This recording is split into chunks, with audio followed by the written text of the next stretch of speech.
Well, let's explore this further. Let's bring in oil and gas expert Charles Ibiang.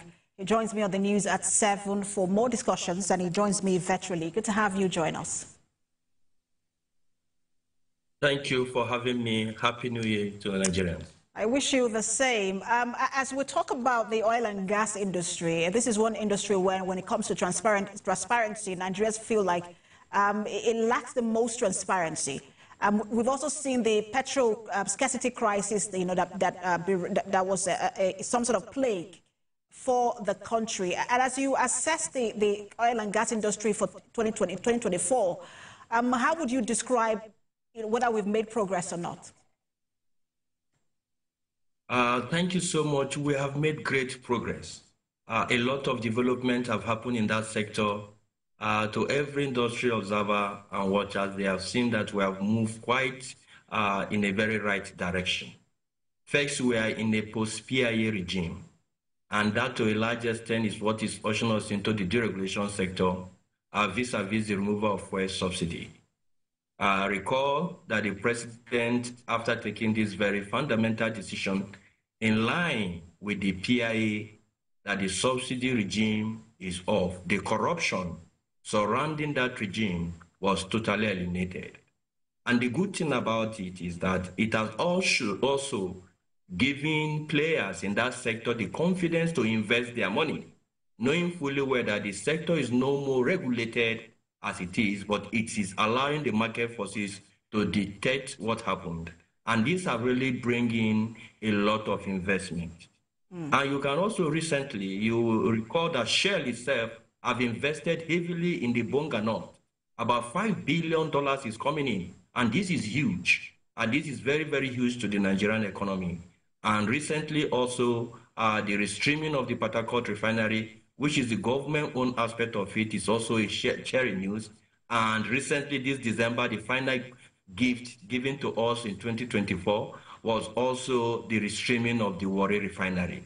Even though it is not yet in full capacity, it has shown clearly that this government under the able President Bola Ahmed Tinubu and the management of NNPC have really taken a bold step in bringing this thing on stream. And recall, because of time, I want to get in as much questions as I can in the very limited time that we have. I wanted to talk to you about the issue of transparency, which I mentioned earlier, and how well you think we're doing. We know that the NNPC published its report last year. I think that was, for a lot of Nigerians, that would be the first time they're seeing such reports. And it detailed its cash inflows and cash outflows, and it was surprising for a lot of people. Have we started dealing with the transparency issue in that sector, and to what extent? Sincerely, to me, I may say that the transparency issue concerning particularly NNPC today, it is at a level of almost 85 to 95%. I recall that NNPC got it right by opening up our books to every Nigerian. And for the first time, we are seeing audited report of NNPC in the public, subjecting it to heavy criticism by both people. The figures now are out. We can see these figures. And it is from that same figure we're able to see what NNPC is doing. That in the 44 years of our history, NNPC for the first time recorded profit in her dealings. This is very huge, this is progressive, and I think this is a step in the right direction.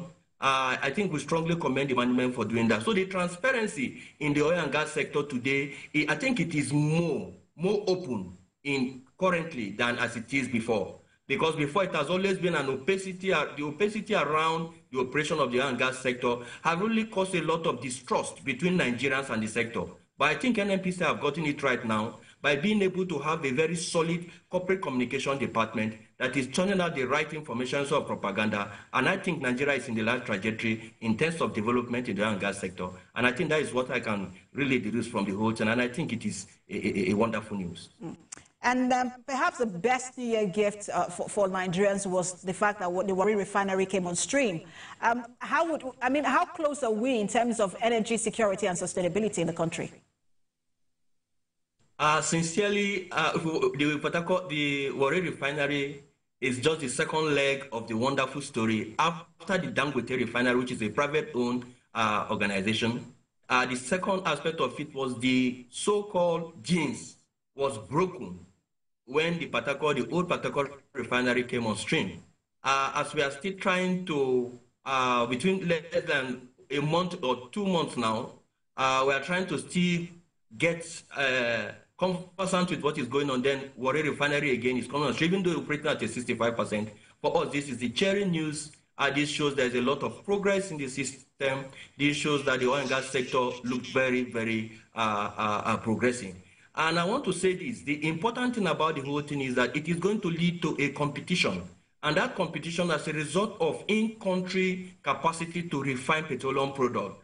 As long as this capacity continues to increase, competition sets in, and this to a large extent will lead to reduction in price. Remember that one of the major reasons affecting the price, which Nigerians are very, very interested in, is the issue of the exchange rate. Is the issue of exchange rate. It's important because if you look at the exchange rate, it's one of the major issues causing the increment in price. So by the time Nigeria will continue to produce in country and begin to have the capacity to export this product, Nigeria will gain foreign exchange, and from that also it will help to strengthen our naira. I had to interrupt you because of time. Affordability is a big issue for Nigerians now. We'll see how that plays out in 2025. Thank you so much for your time. Oil and gas expert Charles Ibiang. Thank you so much for having me.